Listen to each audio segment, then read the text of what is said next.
ಹೊಸಳ್ಳಿ ಕುನಿಗನಹಳ್ಳಿ ಗ್ರಾಮ ಪಂಚಾಯಿತಿಯಲ್ಲಿ ಸಂಗಪ್ಪ ರಾಜೀನಾಮೆಯಿಂದ ತೆರವಾದ ಅಧ್ಯಕ್ಷ ಹಾಗೂ ಉಪಾಧ್ಯಕ್ಷರ ಚುನಾವಣೆ ನಡೆಯಿತು.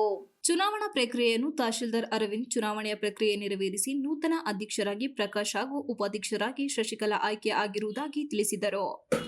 ನೂತನ ಅಧ್ಯಕ್ಷ ಪ್ರಕಾಶ್ ಮಾತನಾಡಿ, ಗ್ರಾಮ ಪಂಚಾಯಿತಿಯ ಎಲ್ಲ ಸದಸ್ಯರು ನನ್ನನ್ನು ಅಧ್ಯಕ್ಷ ಸ್ಥಾನಕ್ಕೆ ಆಯ್ಕೆ ಮಾಡಲು ಸಹಕರಿಸಿದ್ದಾರೆ.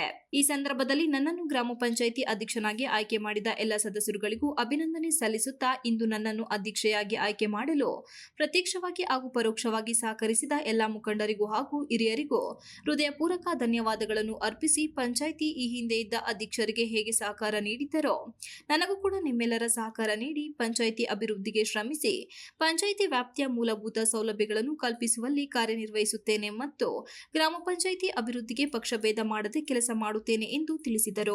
ನೂತನ ಉಪಾಧ್ಯಕ್ಷೆ ಶಶಿಕಲಾ ಮಾತನಾಡಿ, ಗ್ರಾಮ ಪಂಚಾಯಿತಿ ಮಟ್ಟದಲ್ಲಿ ಸಾಕಷ್ಟು ಅಭಿವೃದ್ಧಿ ಕಾರ್ಯಗಳು ಆಗಬೇಕಿದ್ದು ಎಲ್ಲ ಸದಸ್ಯರ ಸಹಕಾರ ಪಡೆದು ಗ್ರಾಮ ಪಂಚಾಯಿತಿ ಅಭಿವೃದ್ಧಿಗೆ ಶ್ರಮಿಸುತ್ತೇನೆ. ಗ್ರಾಮ ಪಂಚಾಯಿತಿ ವ್ಯಾಪ್ತಿಯಲ್ಲಿ ರಸ್ತೆ, ನೀರು, ಬೀದಿ ದೀಪ, ಚರಂಡಿಗಳಿಗೆ ಮೊದಲ ಆದ್ಯತೆ ನೀಡಿ ಮಾದರಿ ಗ್ರಾಮ ಪಂಚಾಯಿತಿಯನ್ನಾಗಿ ಮಾಡುತ್ತೇನೆ ಹಾಗೂ ಈ ಚುನಾವಣೆಯಲ್ಲಿ ಅವಿರೋಧವಾಗಿ ಆಯ್ಕೆ ಮಾಡಿದ ಎಲ್ಲ ಸದಸ್ಯರುಗಳಿಗೆ ಅಭಿನಂದನೆ ಸಲ್ಲಿಸಿದರು.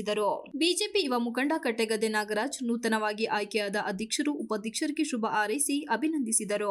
ಜೊತೆ ಸೇರಿ ನಮ್ಮ ಪಂಚಾಯತಿನ ಅಭಿವೃದ್ಧಿ ಮಾಡಲೇಬೇಕು ಅನ್ನೋ ಸದುದ್ದೇಶ ಇಟ್ಕೊಂಡು ಒಂದು ಒಳ್ಳೆ ವಾತಾವರಣ ನಿರ್ಮಾಣ ಮಾಡಿ ಅವಿರೋಧಕ್ಕಿಂತ ವಿಶೇಷವಾದಂಥ ಒಂದು ಆಯ್ಕೆಯಲ್ಲಿ ಅಧ್ಯಕ್ಷರಾಗಿ ಇವತ್ತು ಕಣದಲ್ಲಿ ಅಧ್ಯಕ್ಷರಾಗಿ ಗೆದ್ದು ಬಂದಿದ್ದಾರೆ. ಅವರಿಗೆ ಮತ್ತು ಅವ್ರ ಜೊತೆ ಆಯ್ಕೆಯಾದಂಥ ಉಪಾಧ್ಯಕ್ಷರು ಸದಸ್ಯರೆಲ್ಲ ಮುಂದಿನ ದಿನಗಳಲ್ಲಿ ಒಳ್ಳೆ ಕೆಲಸ ಮಾಡೋ ಅಂಥ ಶಕ್ತಿ ಆ ಭಗವಂತ ಕೊಡಲಿ ಅಂತ ಹೇಳ್ತಾ ಒಂದೆರಡು ಆರೈಕೆ ಮಾಡಿ.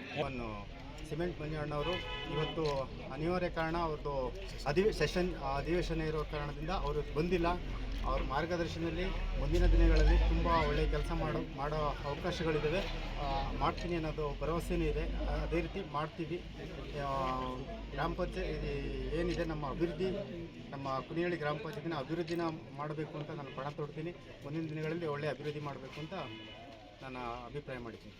ಇದೇ ಸಂದರ್ಭದಲ್ಲಿ ಬಿಜೆಪಿ ಪ್ರಧಾನ ಕಾರ್ಯದರ್ಶಿ ಅಗ್ನಿ ಸೋಮಶೇಖರ್, ಬಿಜೆಪಿ ಮುಖಂಡರಾದ ಕ್ಯಾಮನಹಳ್ಳಿ ರಾಜ್ಕುಮಾರ್, ದೊಡ್ಡಬೆಣ್ಣೆ ಜಯಪ್ರಕಾಶ್, ಲೋಹಿತ್, ಅವರೇಕಾಳು ಪೃಥ್ವಿ, ಹೆಗೋವಿ ಪುಟ್ಟರಾಜು, ಅಕ್ಷತಾ, ಜೆಡಿಎಸ್, ಕಾಂಗ್ರೆಸ್, ಬಿಜೆಪಿ ಕಾರ್ಯಕರ್ತರು, ಗ್ರಾಮ ಪಂಚಾಯಿತಿ ಸದಸ್ಯರುಗಳು, ಹಿರಿಯ ಮುಖಂಡರುಗಳು ಉಪಸ್ಥಿತರಿದ್ದರು. Mohan, TV 46 Malenadu news, Aluru.